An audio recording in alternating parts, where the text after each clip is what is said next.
મારા દીકરાને ઓપરેશન થિયેટરની અંદર લઈ જવામાં આવ્યો હતો. હું હોસ્પિટલની બહાર હાથ જોડીને ભગવાનને બસ એક જ પ્રાર્થના કરી રહી હતી કે મારું બાળક સહી સલામત પાછું આવી જાય. ત્યારે જ મારા ફોનની ઘંટી વાગી. સ્ક્રીન પર મારી જેઠાણીનું નામ ચમકી રહ્યું હતું. મેં કાંપતા હાથે ફોન ઉપાડ્યો તો ત્યાંથી તેનો ઠંડો અવાજ આવ્યો. અત્યારે જ તરત ઘરે આવી જા, મહેમાન આવી ગયા છે, તેમના માટે રસોઈ બનાવવાની છે.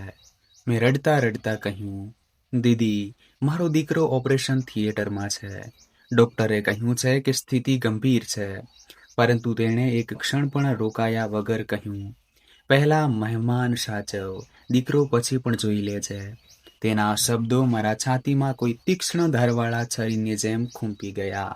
એ જ ક્ષણે મેં એવો નિર્ણય લીધો જેણે માત્ર મારી જ નહીં, આખા પરિવારની જિંદગી બદલી નાખી.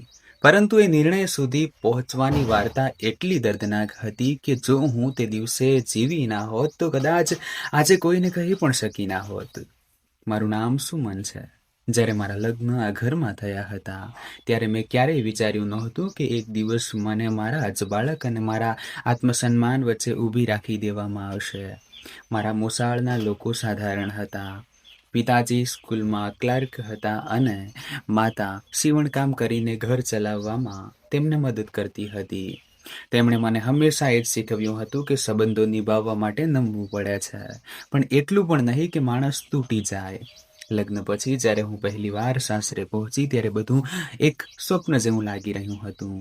સાસુએ હસીને આરતી ઉતારી, સસરાએ આશીર્વાદ આપ્યા અને મારા પતિ રવિએ મારો હાથ પકડીને કહ્યું હતું, હવે આ જ તારું ઘર છે. એ સમયે મને લાગ્યું હતું કે ખરેખર મારી જિંદગી સુંદર બનવાની છે. પરંતુ એ ઘરના સ્મિત પાછળ જે સત્ય છુપાયેલું હતું તે મને ધીમે ધીમે સમજાવવા લાગ્યું. ઘરમાં સૌથી વધુ વર્ચસ્વ મારી જેઠાણી કવિતાનું હતું. તે દરેક વાતમાં પોતાનું જ ચલાવતી હતી. સસરા પણ તેની વાતને જ આખરી માનતા હતા. શરૂઆતમાં મેં વિચાર્યું કે મોટી વહુ છે એટલે બધા તેનું સન્માન કરે છે. પરંતુ થોડા જ દિવસોમાં સમજાઈ ગયું કે સન્માન અને ડરમાં ખૂબ તફાવત હોય છે. તે દરેકને પોતાના હિસાબે ચલાવવા માંગતી હતી. જો કોઈ તેની વાત કાપે તો તે આખા ઘરનું વાતાવરણ ખરાબ કરી દેતી. લગ્નના 1 મહિના પછી જ તેણે મને રસોડાની પૂરી જવાબદારી આપી દીધી. સવારે 4 વાગે ઉઠીને ચા બનાવવી, બધા માટે નાસ્તો તૈયાર કરવો, બપોરનું અને રાતનું ભોજન બનાવવું, ઘરની સફાઈ કરવી, વાસણ ધોવા, કપડાં ધોવા, બધું જ મારી જવાબદારી બની ગયું. જો ક્યારેય 5 મિનિટ પણ મોડું થઈ જાય તો તે આખા ઘરની સામે મને મેણા ટોણા મારતી. એક દિવસ મેં હિંમત કરીને રવિને કહ્યું, હું પણ માણસ છું, મને પણ થાક લાગે છે. તેમણે ધીમેથી મારો હાથ દબાવ્યો અને બોલ્યા, થોડા દિવસની વાત છે સુમન, બધું ઠીક થઈ જશે. પરંતુ એ થોડા દિવસ ક્યારે પૂરા જ ન થયા.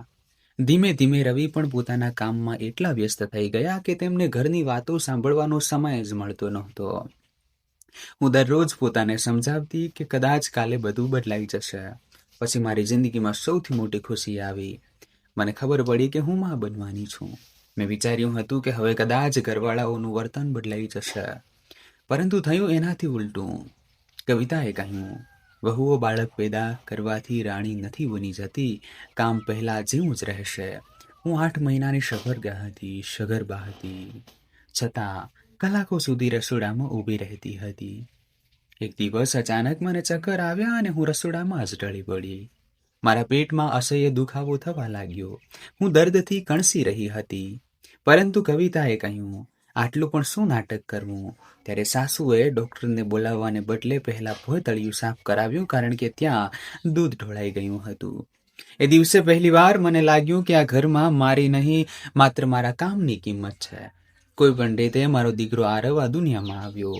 તેને પહેલીવાર ખોળામાં લઈને મેં નક્કી કર્યું હતું કે ભલે મારે ગમે તેટલું દર્દ સહન કરવું પડે, હું મારા દીકરાને ક્યારેય અહેસાસ નહીં થવા દઉં કે તેની માં કમજોર હતી. પરંતુ કદાચ કિસ્મતને મારી પરીક્ષા હજુ વધુ લેવી હતી. આરવ ખૂબ નાનો હતો ત્યારે જ તેને વારંવાર તાવ આવવા લાગ્યો. ડોક્ટરના ચક્કર શરૂ થઈ ગયા. ક્યારેક દવા, ક્યારેક ટેસ્ટ, ક્યારેક હોસ્પિટલ. હું રાત પર જાગીને તેને ખોળામાં લઈને બેસી રહેતી.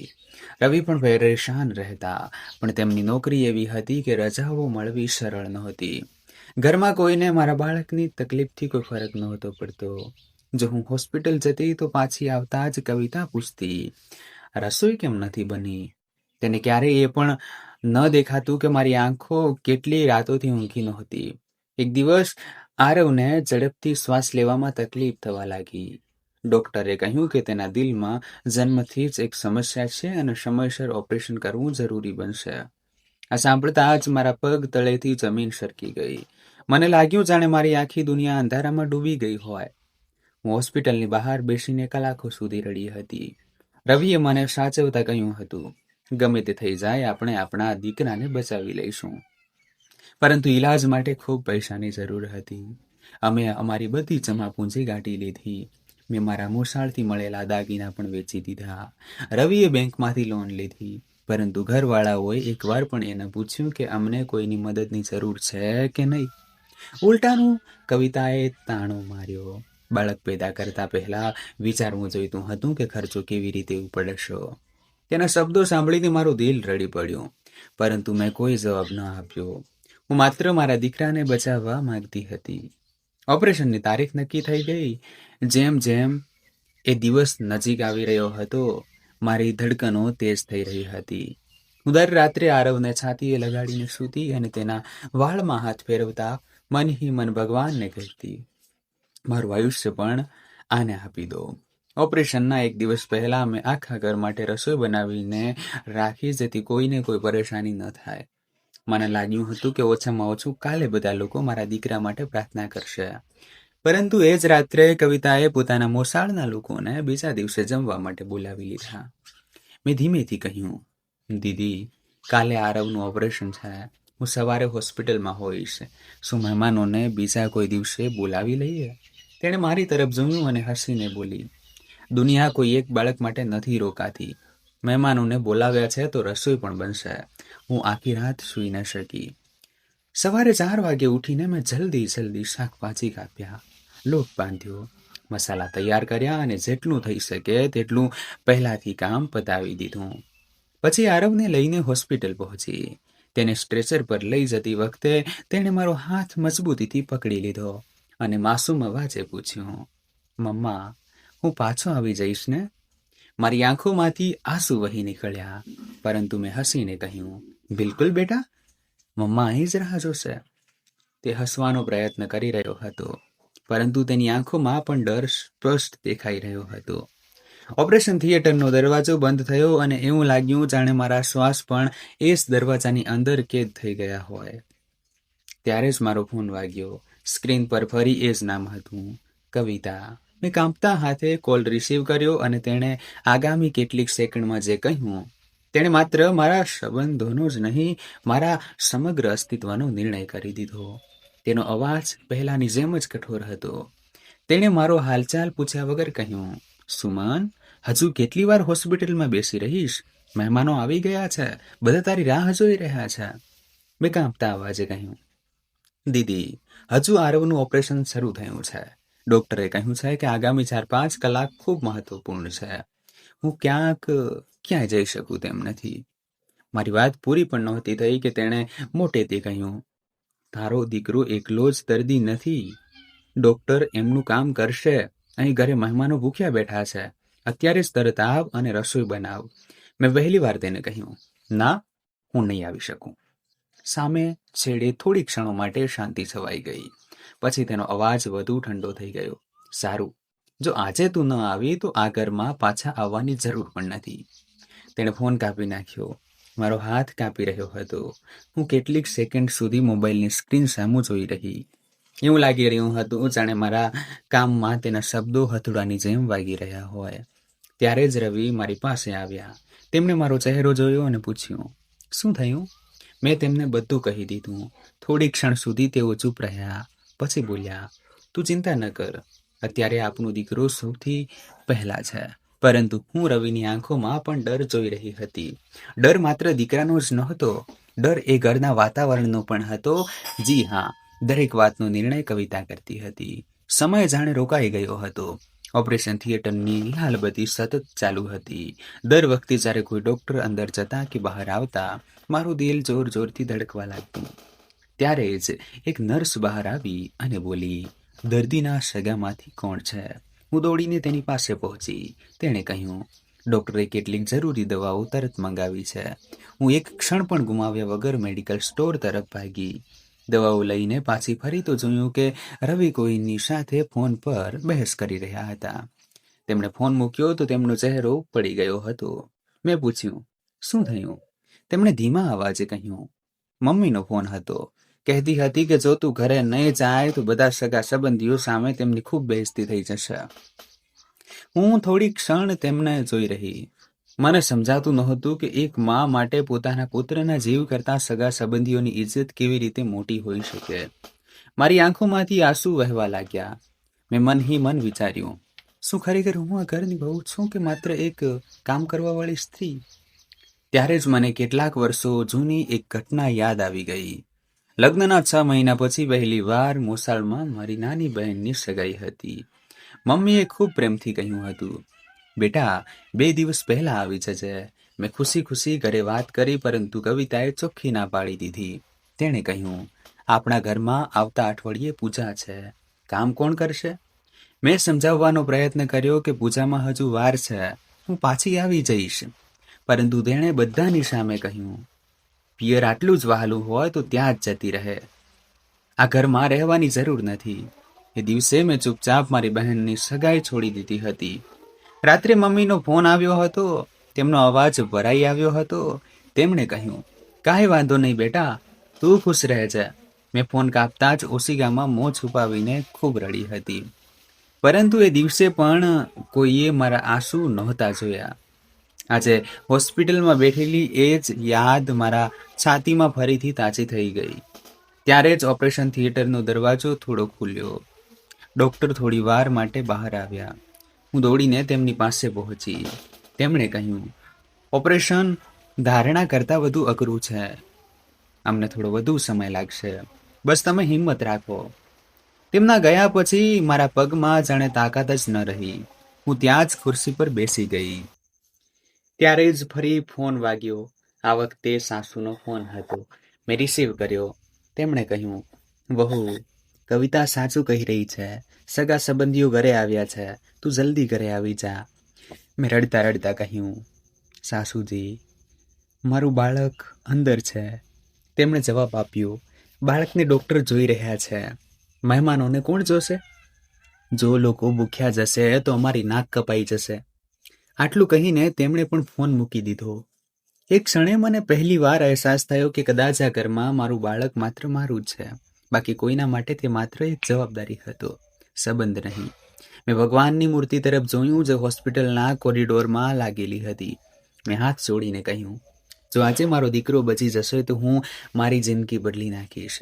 હવે હું કોઈના ડરમાં નહીં જીવું. પરંતુ મને ખબર નહોતી કે ભગવાન મારી આ વાત આટલી જલ્દી સાંભળી લેશે. લગભગ 3 કલાક વીતી ચૂક્યા હતા. અચાનક હોસ્પિટલની બહાર ખૂબ જોરદાર વરસાદ શરૂ થઈ ગયો. બારીમાંથી પાણીના ટીપા અંદર સુધી આવી રહ્યા હતા. મને યાદ આવ્યું કે આરવને વરસાદ ખૂબ પસંદ હતો. તે દર વખતે કહેતો, મમ્મા, વરસાદમાં હોડી ચલાવીશું. હું હસી પણ ના શકી. બસ આંસુ સરતા રહ્યા. ત્યારે જ મારા મોબાઈલ પર એક વિડીયો આવ્યો. મોકલનાર કવિતા હતી. કાંપતા હાથે મેં વિડીયો ખોલ્યો. તેમાં ઘરના ડ્રોઈંગ રૂમમાં મહેમાનો બેસીને હસી રહ્યા હતા. કેમેરો રસોડા તરફ કર્યો. ખાલી ગેસનો ચૂલો દેખાયો. પછી કવિતાનો અવાજ આવ્યો, જોઈ લો બધા લોકો, મારી નાની વહુને પોતાના બાળકનું બહાનું મળી ગયું છે. ઘરની ઇજ્જતની કોઈ ચિંતા નથી. વિડીયો ત્યાં જ પૂરો થઈ ગયો. હું કેટલીક ક્ષણો સુધી સ્ક્રીન સામું જોઈ રહી. મારી અંદર કંઈક તૂટી રહ્યું હતું, પરંતુ એ જ સમયે કંઈક નવું પણ જન્મ લઈ રહ્યું હતું. મેં વિડીયો ડિલીટ ન કર્યો. ચૂપચાપ તેને સેવ કરી લીધો.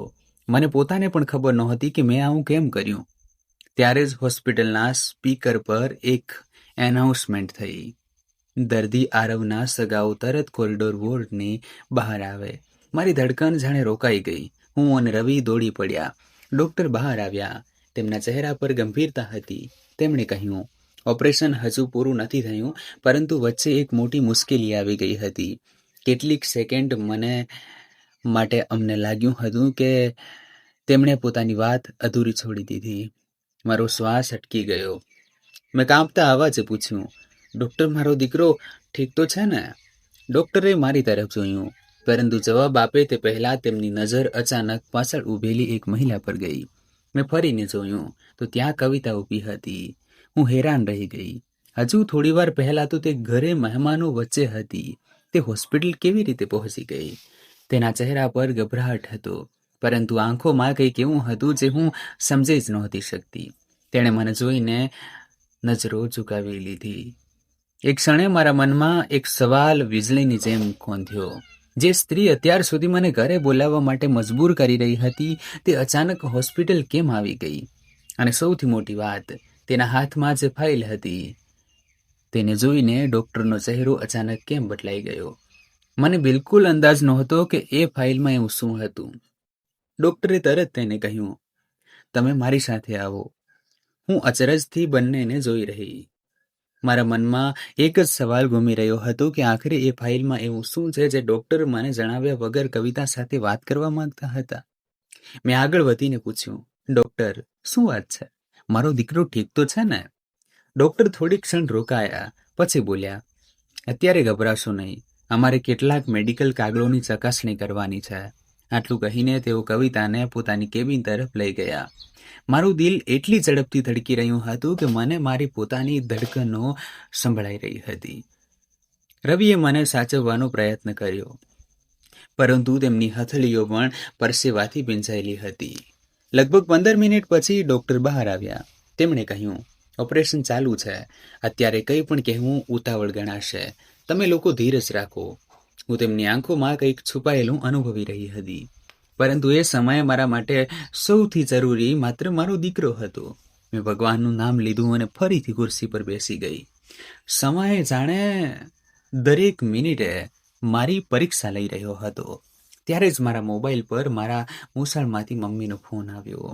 મેં જેવો ફોન ઉપાડ્યો, મમ્મીનો અવાજ સાંભળતા જ મારા આંસુ નીકળી પડ્યા. મમ્મી બોલી, બેટા, કેમ છે મારી જાન? આરવ ઠીક તો છે ને? હું કંઈ બોલી જ ન શકી, બસ રડતી રહી. મમ્મી પણ રડવા લાગી. તેમણે કહ્યું, કાશ હું તારી પાસે હોત. હું સમજી ગઈ કે મમ્મી પોતે કેટલી અસહાય અનુભવી રહી છે. મેં કોઈક રીતે પોતાને સાચવી અને કહ્યું, મમ્મી, બસ પ્રાર્થના કરો. મમ્મીએ કહ્યું, બેટા, યાદ છે જ્યારે તું નાની હતી અને બીમાર પડી જતી હતી ત્યારે હું આખી રાત તારા શિરાણે બેસી રહેતી હતી.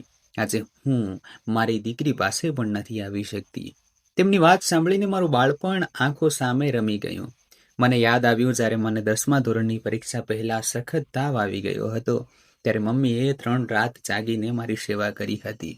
પિતાજીએ પોતાની સાયકલ વેચીને મારી સારવાર કરાવી હતી. તેમણે ક્યારેય મને એ અહેસાસ નહોતો થવા દીધો કે ઘરમાં પૈસા ઓછા છે, અને આજે હું મારા જ દીકરાની સારવાર માટે દાગીના વેચી ચૂકી હતી. પરંતુ જે ઘરને મેં મારું સઘળું આપી દીધું, ત્યાં કોઈને મારા બાળકની ચિંતા નહોતી. ત્યારે જ મને યાદ આવ્યું કે થોડા મહિના પહેલા મેં મારી બચેલી એક સોનાની ચેન પણ વેચી દીધી હતી. એ ચેન મારી મમ્મીએ કરિયાવરમાં આપી હતી. મેં તેને વેચતી વખતે ખૂબ રડી હતી. પરંતુ જ્યારે આરવે માસુમિયતથી પૂછ્યું હતું, મમ્મા, હવે હું ઠીક થઈ જઈશ ને? ત્યારે મને લાગ્યું હતું કે દુનિયાનો દરેક દાગીનો મારા દીકરાના સ્મિત કરતાં નાનો છે. મેં ક્યારેય કોઈની પાસે ફરિયાદ નહોતી કરી, પરંતુ કદાચ મારી ચૂપકીદી જ બધાની તાકાત બનતી જતી હતી. એટલામાં હોસ્પિટલના કોરિડોરમાં અચાનક દોડધામ મચી ગઈ. કેટલાક ડૉક્ટર ઝડપથી ઓપરેશન થિયેટર તરફ દોડ્યા. મારું દિલ બેસી ગયું.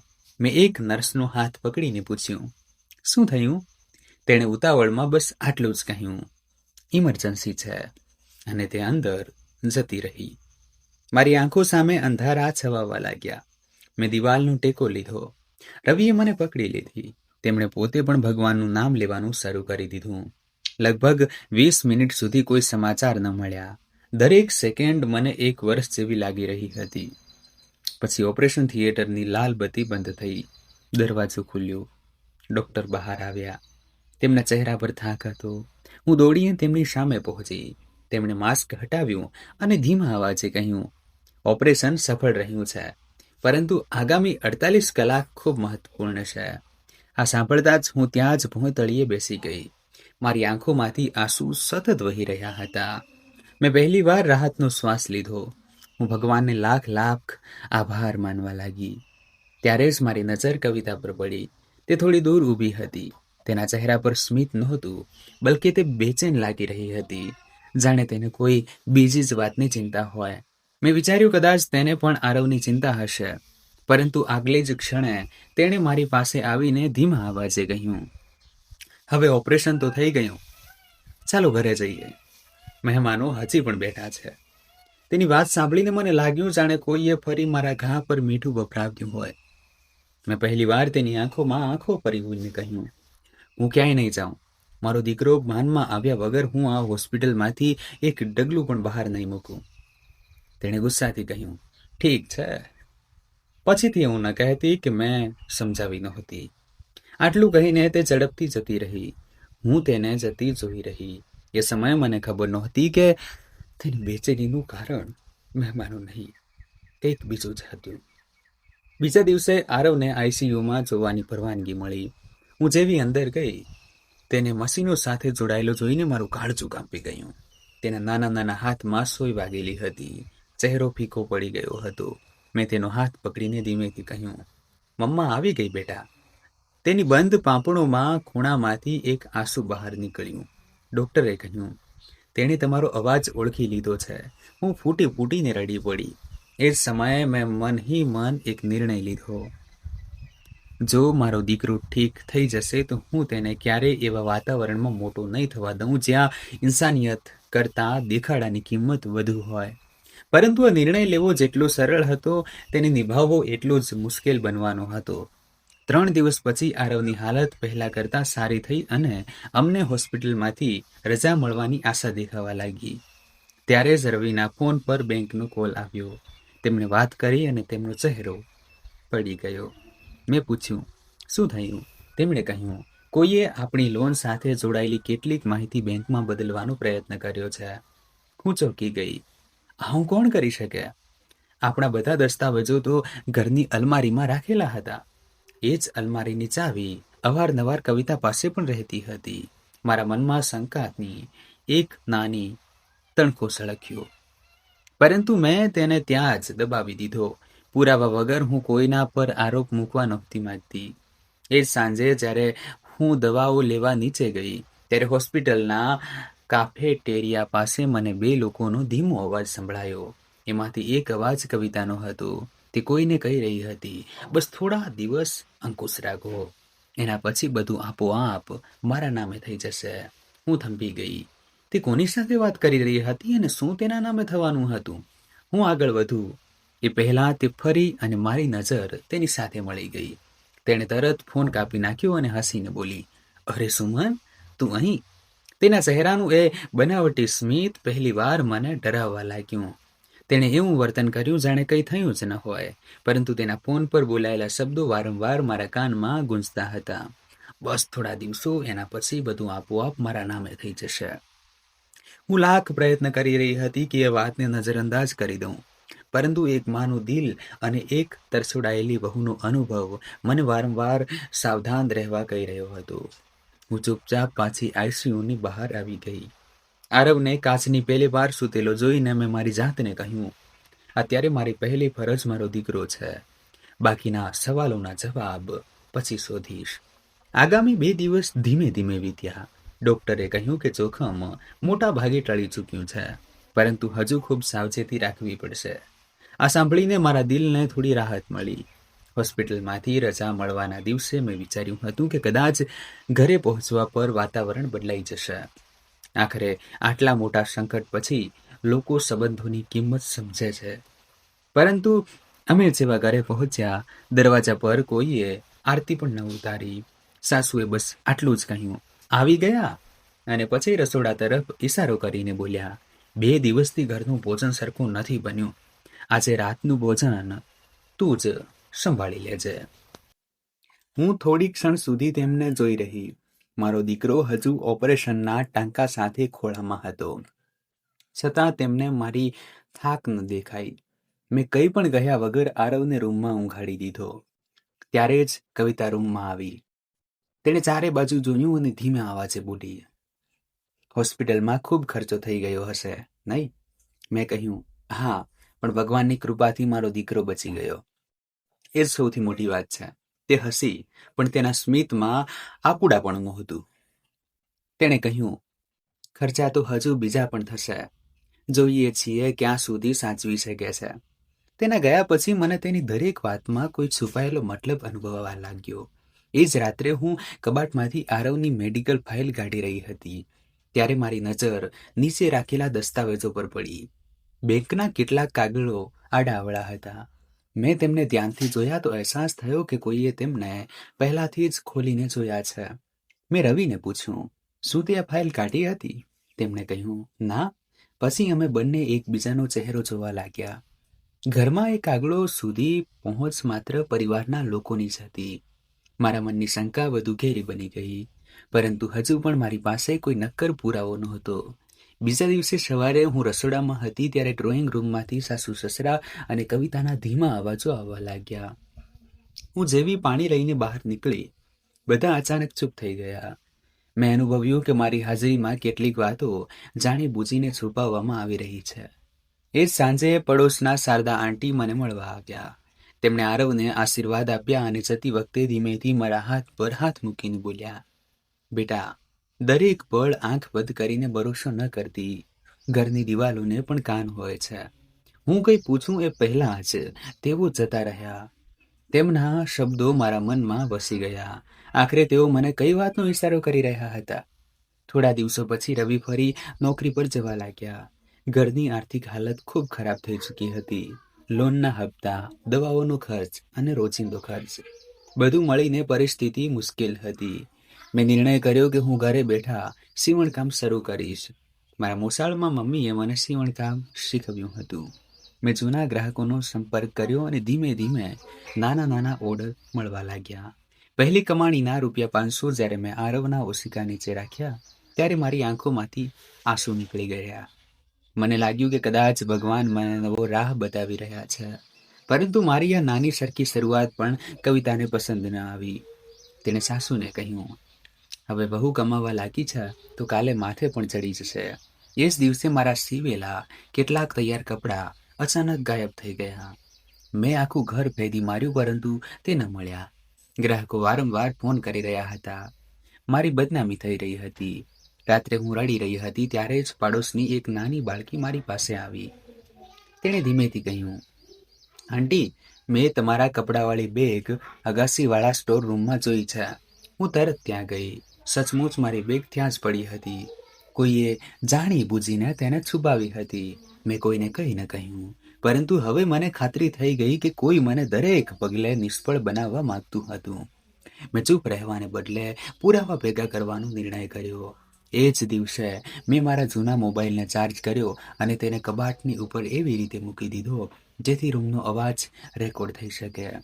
મને ખબર નહોતી કે તેમાં શું રેકોર્ડ થશે, પરંતુ મારા દિલે કહ્યું કે હવે માત્ર ભરોસાથી કામ નહીં ચાલે. આગામી કેટલાક દિવસો સુધી કંઈ ખાસ ન મળ્યું, પરંતુ એક બપોરે હું આરવને ડૉક્ટર પાસે લઈ ગઈ હતી. ઘરે પાછી ફરીને મેં રેકોર્ડિંગ સાંભળ્યું. શરૂઆતમાં સામાન્ય વાતો હતી, પરંતુ અચાનક કવિતાનો અવાજ આવ્યો, સુમન જેટલી ચૂપ રહેશે એટલું જ સારું છે. તેને કંઈ ખબર ન પડવી જોઈએ. બીજો અવાજ ખૂબ ધીમો હતો, તેથી સ્પષ્ટ સંભળાતો નહોતો. હું રેકોર્ડિંગ વારંવાર સાંભળતી રહી, પરંતુ પૂરી વાત સમજી પણ ન શકી. છતાં પહેલીવાર હતું જ્યારે મારા હાથે કોઈ એવો સંકેત લાગ્યો હતો જે મારી શંકાને મજબૂત કરી રહ્યો હતો. મેં રેકોર્ડિંગ કોઈને ન બતાવ્યું, તેને સુરક્ષિત રાખી લીધું. એ જ રાત્રે રવિ ખૂબ પરેશાન દેખાયા. તેમણે જણાવ્યું કે બેંકમાંથી ફરી ફોન આવ્યો હતો. કેટલાક દસ્તાવેજોને લઈને ફરીથી પૂછપરછ થઈ છે. મેં તેમને કહ્યું, શું આપણે બધા કાગળો બેંકમાં જઈને પોતે જ ન બતાવી દેવા જોઈએ? તેમણે હા પાડી. બીજા દિવસે અમે બેંક જવાની તૈયારી કરવા લાગ્યા. ત્યારે કવિતા અચાનક બોલી, આટલી પણ શું ઉતાવળ છે? 2-4 દિવસ પછી જજો. તેનો અવાજ સાંભળીને મારું દિલ ફરી ધડકી ઉઠ્યું. આખરે તે અમને બેંક જતા રોકવા કેમ માંગતી હતી, પરંતુ અમે તેની વાત ન માની. બેંક પહોંચતા જ મેનેજરે અમને એક ફાઇલ બતાવી. તેને જોતા જ રવિનો ચહેરો ધોળો પૂર્ણ થઈ ગયો. મેં ફાઇલની પહેલી ઝલક જોઈ, પરંતુ પૂરી વાત સમજી એ પહેલાં જ મેનેજરે કહ્યું, પહેલાં આપ બંને બેસી જાઓ, કારણ કે જે માહિતી અમારી પાસે આવી છે તે આપના આખા પરિવારની જિંદગી બદલી શકે છે. બેંક મેનેજરની વાત સાંભળતા જ મારા હાથ પગ શૂન્ય પડી ગયા. મેં રવિનો હાથ મજબૂતીથી પકડી લીધો. મેનેજરે ધીમેથી અમારી સામે એક ફાઇલ રાખી અને બોલ્યા, ગભરાશો નહીં, પહેલાં આને ધ્યાનથી જુઓ. રવિએ ફાઇલ ખોલી. પહેલા પાના પર અમારા હોમ લોનની માહિતી હતી, પરંતુ બીજા પાના પર પહોંચતા જ તેમના હાથ કાંપવા લાગ્યા. મેં ફાઇલ મારી તરફ ખેંચી. તેમાં અમારા દસ્તાવેજોની ફોટોકોપી લાગેલી હતી, જેના પર કોઈએ નવી પ્રક્રિયા શરૂ કરવાનો પ્રયત્ન કર્યો હતો. મેનેજરે કહ્યું, થોડા દિવસ પહેલાં તમારા નામે એક અરજી આવી હતી. તેમાં ઘરના માલિકી હક અને લોન સાથે જોડાયેલા રેકોર્ડમાં ફેરફારની પ્રક્રિયા શરૂ કરવાનો પ્રયત્ન કરવામાં આવ્યો હતો, પરંતુ અમારા એક કર્મચારીને દસ્તાવેજોમાં કંઈક ગડબડ લાગી. તેથી અમે પ્રક્રિયા રોકી દીધી અને સીધું તમારા નંબર પર સંપર્ક કર્યો. મારી શ્વાસ જાણે અટકી ગઈ. મેં પૂછ્યું, આ અરજી કોણે આપી હતી? મેનેજરે માથું હલાવ્યું અને કહ્યું, નિયમોના કારણે અમે અત્યારે કોઈનું નામ ન બતાવી શકીએ. પહેલાં પોલીસની વિધિવત પ્રક્રિયા પૂરી થશે. આટલું સાંભળતા જ રવિએ ઊંડો શ્વાસ લીધો. બેંકમાંથી બહાર નીકળતી વખતે અમે બંને એક શબ્દ પણ ન ભૂલ્યા. કારમાં બેસતા જ તેમણે કહ્યું, સુમન, હવે મને પણ લાગવા માંડ્યું છે કે આ ઘરમાં કંઈક ખૂબ ખોટું થઈ રહ્યું છે. પહેલીવાર મને અનુભવાયું કે રવિ મારી વાતોને ગંભીરતાથી સમજી રહ્યા હતા, પરંતુ મેં એ રેકોર્ડિંગ વિશે હજુ સુધી નહોતું બતાવ્યું. હું માંગતી હતી કે પહેલાં વધુ પુરાવા મળી જાય. ઘરે પાછા ફર્યા તો કવિતાએ હસીને પૂછ્યું, બેંકનું કામ થઈ ગયું? તેના ચહેરા પર એવી ઉત્સુકતા હતી જાણે તેને પહેલાથી જ ખબર હોય કે અમે ત્યાં શા માટે ગયા છીએ. મેં શાંત અવાજે કહ્યું, હા, બધું ઠીક થઈ ગયું. તેના ચહેરાનું સ્મિત એક ક્ષણ માટે ફીકું પડી ગયું. તેણે તરત જ નજરો ફેરવી લીધી. એ જ રાત્રે મેં જોયું કે તે વારંવાર કોઈની સાથે ફોન પર ધીમા અવાજે વાત કરી રહી હતી. હું જેવી રૂમની નજીક પહોંચી, તેણે ફોન કાપી નાખ્યો. હવે મને પૂરી ખાતરી થઈ ગઈ હતી કે તે મારાથી કંઈક છુપાવી રહી હતી. બીજા દિવસે મેં મારા જૂના મોબાઈલની રેકોર્ડિંગ ફરી શરૂ કરી દીધી. આ વખતે મેં તેને ડ્રોઈંગ રૂમના કબાટની પાછળ છુપાવી દીધો, જ્યાં અવારનવાર સાસુ, સસરા અને કવિતા બેસીને વાતો કરતા હતા. 2 દિવસ પછી જ્યારે મેં રેકોર્ડિંગ સાંભળ્યું તો મારા દિલ જોર જોરથી ધડકવા લાગ્યું. શરૂઆતમાં સામાન્ય વાતો હતી, પછી કવિતાનો અવાજ આવ્યો, હવે સુમનને કંઈ ખબર ન પડવી જોઈએ. જ્યાં સુધી તે જાતે ઘર છોડીને નથી જતી, આપણું કામ પૂરું નહીં થાય. બીજો અવાજ કદાચ સાસુનો હતો. તેમણે ધીમેથી કહ્યું, પણ જો રવિને બધું ખબર પડી ગઈ તો?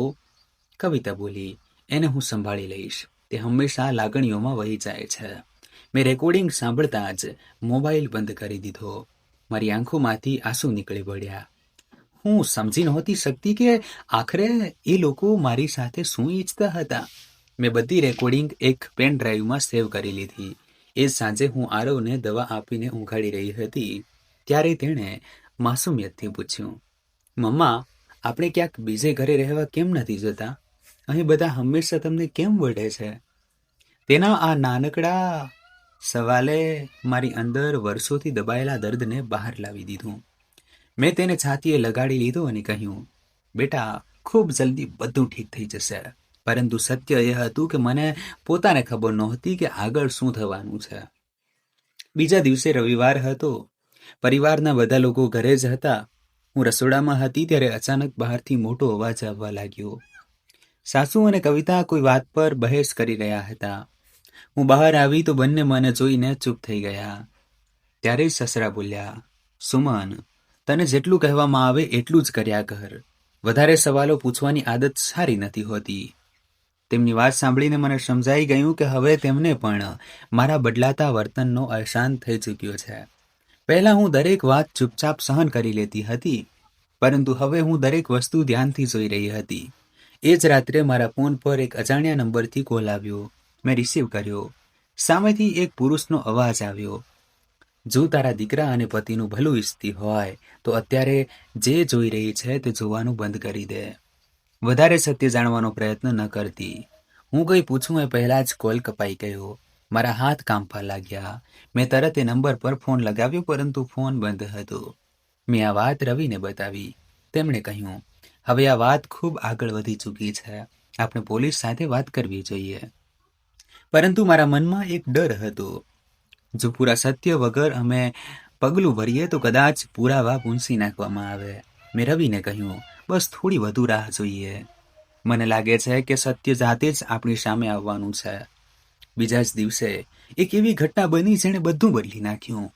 હું બજારમાંથી પાછી ફરી રહી હતી, ત્યારે ઘરની બહાર એક કાર ઊભી હતી. તેમાં એક આધેડ વયનો માણસ ઊભો હતો. તે સીધો ઘરની અંદર જતો રહ્યો. મેં તેને પહેલા ક્યારેય નહોતો જોયો. હું પણ ધીમેથી અંદર પહોંચી, પરંતુ ડ્રોઈંગ રૂમનો દરવાજો બંધ હતો. અંદર ધીમા અવાજે વાતો થઈ રહી હતી. થોડીવાર પછી એ માણસ બહાર નીકળ્યો. તેના હાથમાં એ જ વાદળી ફાઇલ હતી જે મેં હોસ્પિટલમાંથી કવિતાના હાથમાં જોઈ હતી. તેણે જતા જતા કવિતાને કહ્યું, હવે વાત ન કરતી, નહીતર બધું હાથમાંથી નીકળી જશે. તેણે મને દરવાજા પર ઊભેલી જોઈ તો તે એક ક્ષણ માટે ગભરાઈ ગયો. પછી જલ્દીથી કારમાં બેસીને જતો રહ્યો. મેં કવિતાને પૂછ્યું, આ કોણ હતું? તે મારી તરફ જોયા વગર બોલી, તારે દરેક વાત જાણવાની જરૂર નથી. આટલું કહીને તે પોતાના રૂમમાં જતી રહી. એ રાત્રે મને બિલકુલ ઊંઘ ના આવી. મારી સામે હોસ્પિટલની એ ફાઇલ, બેંકના દસ્તાવેજો, રેકોર્ડિંગ, ધમકીવાળો ફોન અને એ માણસનો ચહેરો વારંવાર ઘૂમી રહ્યો હતો. મને અનુભવાઈ રહ્યું હતું કે આ બધાનો આપસમાં કોઈ ઊંડો સંબંધ છે, પરંતુ એ સંબંધ શું હતો તે હજુ પણ ધૂંધળાપણમાં છુપાયેલો હતો. સવાર પડતા જ મેં નિર્ણય કરી લીધો હતો કે હવે હું ડરીને નહીં જીવું. મેં મારી બધી રેકોર્ડિંગ, બેંકના કાગળોની કોપી અને હોસ્પિટલ સાથે જોડાયેલી ફાઇલ એક બેગમાં મૂકી દીધી. એ જ સમયે રવિ મારી પાસે આવ્યા અને બોલ્યા, આજે સાંજે બધા લોકો ઘરે ભેગા થશે. મમ્મીએ કહ્યું કે એક જરૂરી કૌટુંબિક નિર્ણય લેવાનો છે. તેમના આટલું કહેતા જ મારું દિલ જોરથી ધડકવા લાગ્યું. મને લાગ્યું કે કદાચ આજે દિવસ છે જ્યારે વર્ષોથી છુપાયેલું સત્ય સામે આવશે.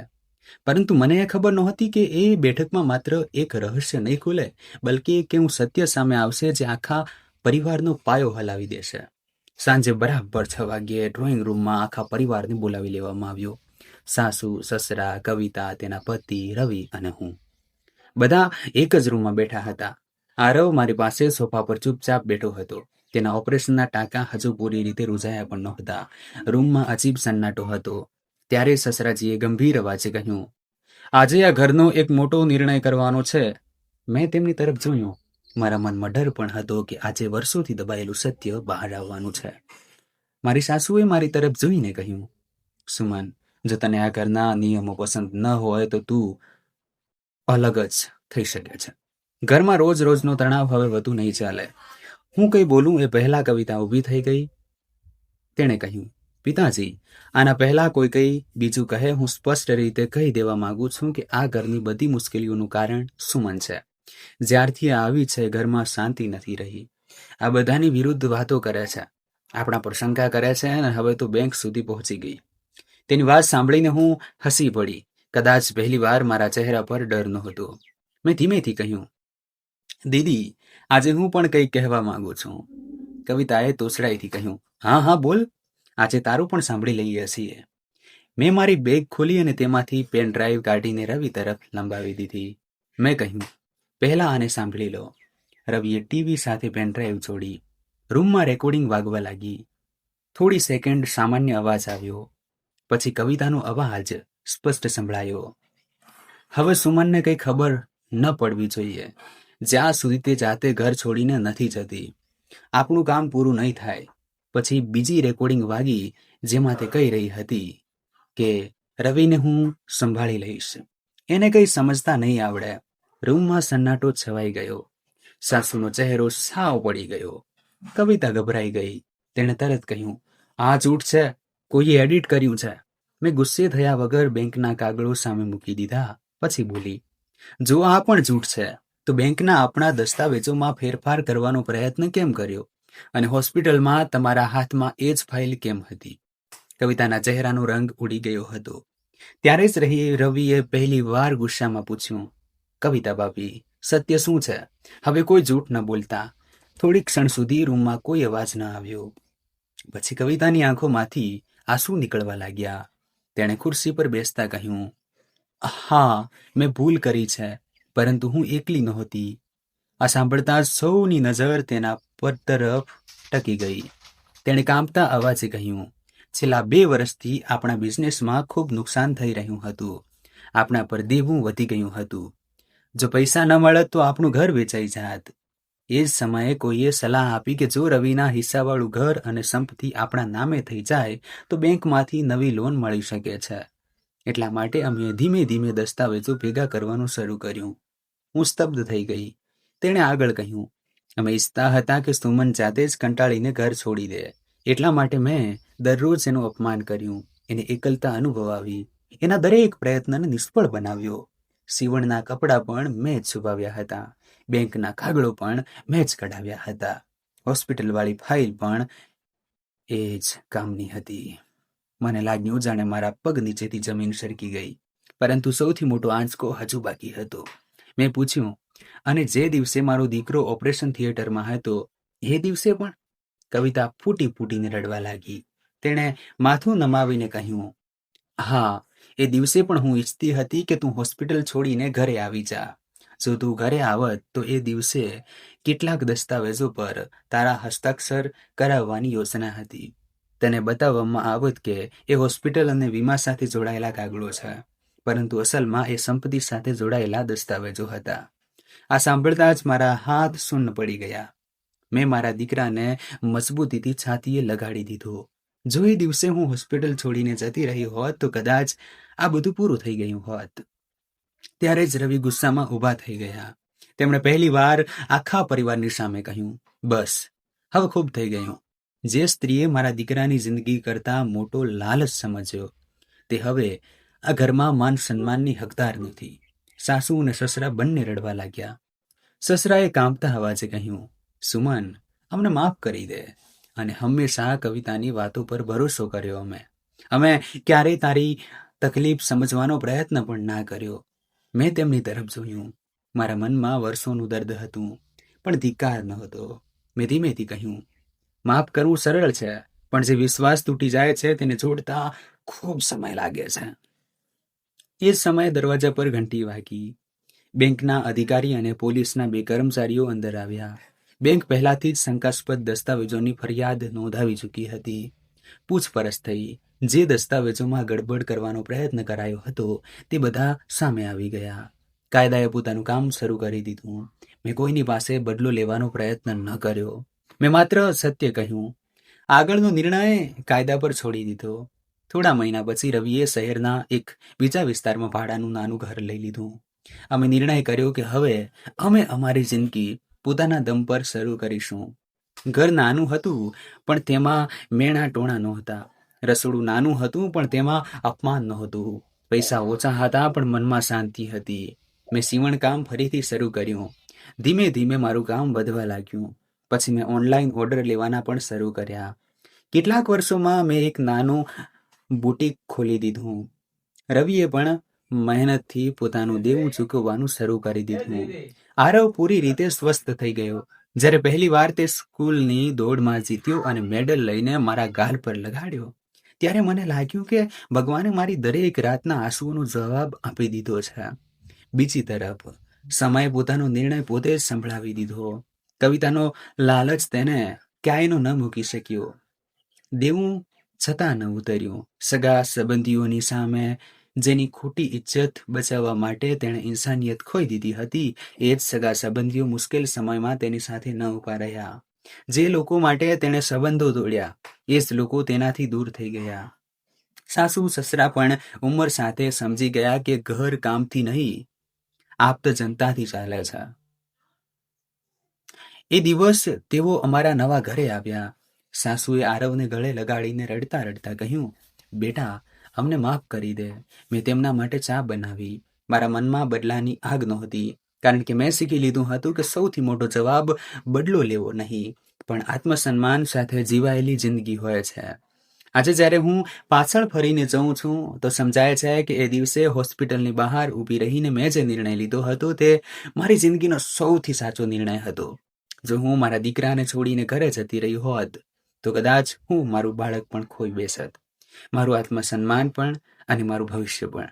એ દિવસે મેં પહેલી વાર મારા ડરના બદલે મારા દિલનું સાંભળ્યું હતું અને એ જ મારી સૌથી મોટી જીત બની ગઈ. જિંદગીએ મને એક વાત ખૂબ ઊંડાણપૂર્વક શીખવી છે. સંબંધો માત્ર લોહીથી નથી બનતા, વર્તનથી બને છે.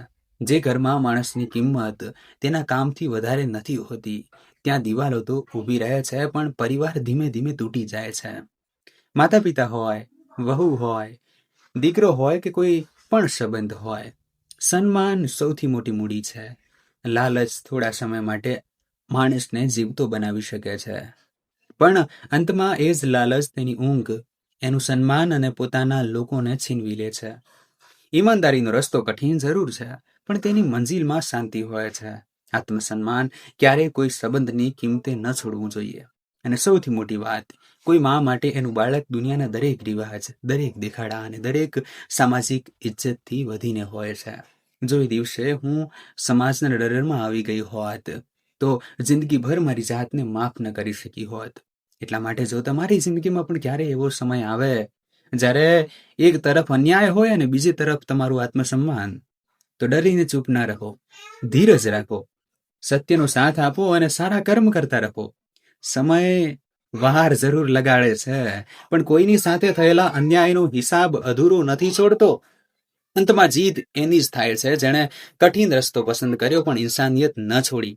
આ જ મારી વાર્તા છે અને આ જ મારી જિંદગીનો સૌથી મોટો પાઠ. જો આ વાર્તાએ તમારી આંખો ભીની કરી દીધી હોય તો આ વિડીયોને એક લાઈક જરૂર કરજો.